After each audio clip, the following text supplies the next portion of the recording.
اور یہ پیسہ ہم نے واپس کر دیا. ویسے کوشش یہ کی گئی تھی, اگر یہ خبر ایکسپریس ٹریبیون میں نہ آتی تو لوگوں کو شاید پتہ بھی نہ چلتا.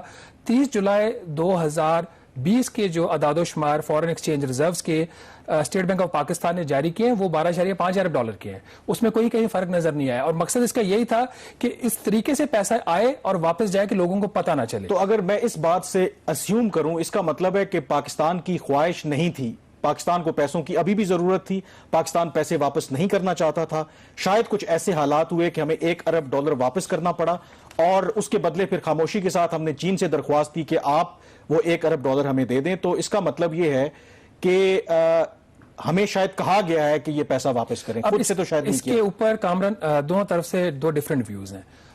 یہ ساری انفارمیشن رائے کے ساتھ ہے.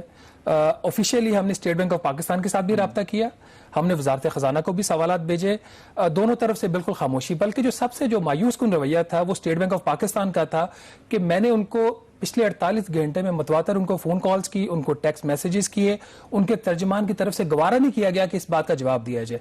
انہوں نے پہلی فون کال لی, انہوں نے وعدہ کیا کہ جواب دیں گے, اس کے بعد انہوں نے جواب نہیں دیا. بلکہ تو جو گزشتہ روز جوائنٹ سیشن بلایا گیا پارلیمنٹ کا, اس کے اندر جو کوالٹی آف سپیچز ہیں بوتھ فرام دی اپوزیشن اور گورنمنٹ بینچ سے, تو اس کو آپ کو اندازہ ہوگا کہ ہمارے پارلیمنٹیرینز کتنے سیریس ہیں اور کتنی ہمیں اس کے اندر ایک نظر آتی ہے, آپ کہہ لیں جو کنسنسس نظر آتا ہے. تو سب سے پہلے ذرا دیکھیں کہ ہمارے جو اپوزیشن لیڈر ہیں شہباز شریف, بلاول بھٹو زرداری اور وزیر خارجہ شاہ محمود قریشی جو ہیں, کشمیر کے حوالے سے جو بلایا گیا سیشن ہے اس میں آج بھی جوائنٹ سیشن آف پاکستان ہو رہا ہے, یونائٹڈ ریزولوشن پاس ہوا ہے. وزیر اعظم تو ہے ہی نہیں. وزیر اعظم عمران خان یہاں ہوتا, وہ اپنا ہی قرارداد پڑھتا, سے زیادہ مضبوط پیغام جاتا. صرف جناب فورن منسٹر کی لفاظی کے اوپر ہمیں داد نہیں دینی, اصل میں آج عملی اقدامات کیا ہوئے یہ ان کو بتانے چاہیے تھے. بدقسمتی سے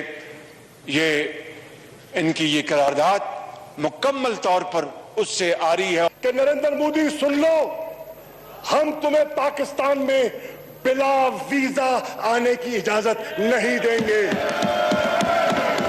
نریندر مودی سن لو, ہم تمہیں ساڑیوں کا تحفہ پیش نہیں کریں گے.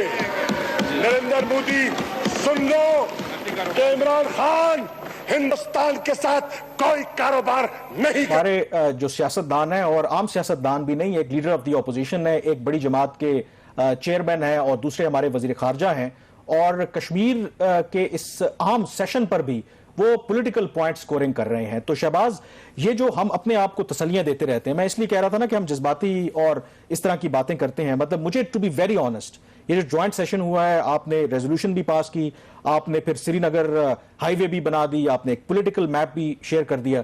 ہمارا پورا جو تھرسٹ ہے ہماری کشمیر پالیسی کا وہ ڈومیسٹک ہے. مطلب ٹھیک ہے کہ آپ نے عوام کو خوش کرنا ہے کہ دیکھیں جی گورنمنٹ کتنے اچھے اقدامات لے رہی ہے. مقبوضہ کشمیر کے اندر 1 سال سے تو کوئی فرق نہیں پڑا. اور دوسرے جو کنسنسس کی بات کریں, کوئی کنسنسس نظر نہیں. عمران خان وزیر اعظم وہ جوائنٹ سیشن میں نہیں آئے. وہ تو بڑے لیڈر ہیں نا, وہ بڑے لیڈر خود چل کے پارلیمنٹ تھوڑی جاتے ہیں, آپ ایسے تو نہ کریں نا. عمران خان صاحب کا کوئی سٹیٹس ہے, ان کی ملینز آف پیپل ان کے فالوورز ہیں, تو وہ تو پارلیمنٹ میں, لیکن یہ مذاق کی 442 لوگوں علاوہ اگر بات کریں تو یہ کتنی سیریسنس ہے. آپ ان کی طرح ان کی اٹینڈنس تو دیکھیں نا پارلیمنٹ کی, کیا یہ پہلا موقع ہے؟ آپ اس حکومت کی جب سے 5 اگست ہوا ہے تب سے لے کر اب تک اگر آپ ان کی پالیسیز دیکھ لیں نا, لگ یہ رہا ہے حکومت کا جو ٹارگٹ ہے وہ ڈومیسٹک پاپولیشن ہے. وہ عوام کو, اپنے ووٹرز کو خوش کرنے کی زیادہ کوشش کر رہے ہیں کہ یا کوئی ایسا کنکریٹ سٹیپ لیں جس سے لگے کہ پاکستان واقعی سنجیدہ ہے. آپ مجھے یہ بتائیے کہ جب یہ 5 اگست کا واقعہ ہوا, اس کے بعد نیشنل سیکیورٹی کمیٹی کی ایک میٹنگ ہوتی ہے, اس میٹنگ کے اندر جو فیصلے ہوئے تھے, کیا ان فیصلوں کے اوپر آج تک عمل درآمد ہوا؟ یہ بالکل آپ نے بڑا امپورٹنٹ سوال ہے, لیکن اس سے پہلے یہ بالکل آپ ٹھیک کہہ رہے ہیں کہ 2 سال کے اندر پاکستان میں آپ کو پتا ہے بالا کوٹ والا ایپیسوڈ ہوا, پھر 5 اگست 2019 کو جو مودی سرکار نے یہ سٹیپ لیا, پھر ابھی جو واقعہ ہوا. ایک میٹنگ بتا دیں کہ جو وزیراعظم عمران خان نے تمام جو اپوزیشن لیڈر ہیں ان کو بلایا ہو, بلکہ جو 4 اگست کو فورن آفس کے اندر ایک میٹنگ ہوئی جس میں کانفیڈنس میں لیا گیا اپوزیشن کے لیڈرز کو, وہ بھی میں خبر آپ کو بتا دوں وہ پی ٹی آئی گورنمنٹ کا انیشیٹو نہیں تھا. وہ کس کا؟ وہ ملٹری لیڈرشپ نے کہا ہے کہ اپوزیشن کو آپ آن بورڈ لیں, اور اس میں بھی عمران خان صاحب خود نہیں آئے. تو اگر نیشنل ایشوز کے اوپر آپ کا یہ رویہ ہے، کیونکہ جو پرائم منسٹر ہوتا ہے نا، وہ ایک جماعت کا پرائم منسٹر نہیں ہوتا، وہ ریپرزینٹ کرتا ہے پوری کنٹری کو، اور اس منصب کے ساتھ آپ کی کچھ ذمہ داریاں بھی ہوتی ہیں. Coming back to your question, آپ بات کر رہے ہیں کہ 7 اگست 2019 کو نیشنل سیکیورٹی کمیٹی کا ایک اجلاس ہوتا ہے، اس میں چند اہم فیصلے لیے جاتے ہیں.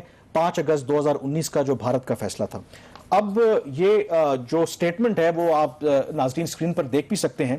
اس میں کچھ 5 بڑے فیصلے تھے. اس میں پہلا جو فیصلہ تھا کہ جو ہم ڈپلومیٹک ٹائز ہیں، ہمارے سفارتی تعلقات ہیں، اس کو ڈاؤن گریڈ کریں گے، اور وہ ہم نے کیا. ظاہر ہے کہ اپنا سفیر واپس بلا لیا، جو بھارت کا سفیر تھا پاکستان میں اس کو واپس بھیج دیا.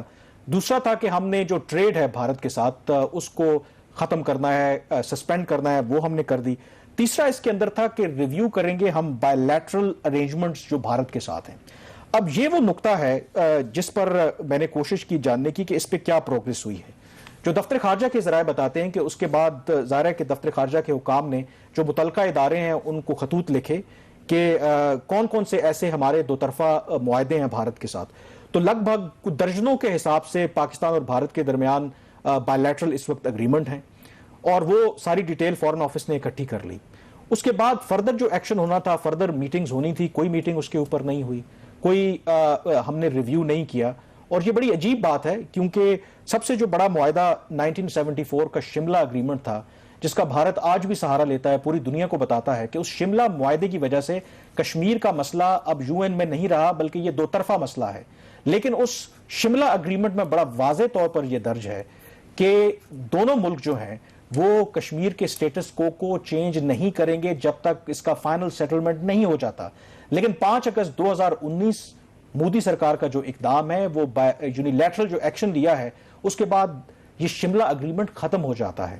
سوال یہ ہے کہ پاکستان کی حکومت سرکاری طور پر کیوں نہیں کہتی کہ ہم شملہ اگریمنٹ کے اب پابند نہیں ہیں؟ کیونکہ شہباز اس کا ایڈوانٹیج کیا ہے، سبسٹینٹیو چیز ہے کہ اگر آپ شملہ اگریمنٹ سے پیچھے ہٹ جاتے ہیں، ایک لائن آف کنٹرول آپ کی سیز فائر لائن کنورٹ ہو جائے گی. آپ کو پتا ہے کہ بھارت جو UN ملٹری آبزرورز ہیں ان کو کیوں نہیں مانتا؟ وہ کہتے ہیں کہ جب 1974 کا شملہ اگریمنٹ ہو گیا، cease fire line of control میں بدل گئی، تو UN ملٹری آبزرورز کی ضرورت نہیں رہی کیونکہ اب یہ دو طرفہ معاملہ ہو گیا.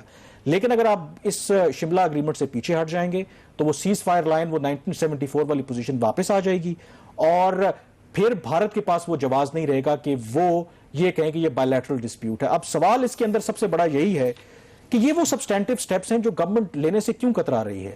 کیا کشمیر ہائی وے کو سری نگر ہائی وے بنانے سے معاملات حل ہو جائیں گے؟ کیا نیا میپ کرنے سے ہو جائیں گے؟ مجھے لگتا ہے کہ گورنمنٹ اس حوالے سے ڈیسائیسو نہیں ہے. جو فیصلے کرنے ان کو چاہیے، چھوٹی سی بریک ہم نے لینی ہے. بات بالکل ٹھیک ہے، سیاسی نقشہ حکومت پاکستان نے بنایا، اپنی وزڈم میں ٹھیک بنایا ہوگا. اس کے پیچھے کوئی ان کو پولیٹیکل اور ڈیفنس کے کوئی آبجیکٹیوز ہوں گے، حکومت کو پتہ وہ کیا اچیو کر سکتی ہے. تو ہم ابھی بریک پہ جائیں گے، بریک کے بعد واپس آئیں گے تو بات کریں گے کہ حکومت پاکستان کے پاس پالیسی ایکشنز ہے کیا، حکومت کر کیا سکتی ہے، کیا پاکستان کے آئین میں بھی ترمیم کی ضرورت ہے یا صرف سیاسی نقشہ بدلنے سے معاملات حل ہو سکتے ہیں. Stay with us.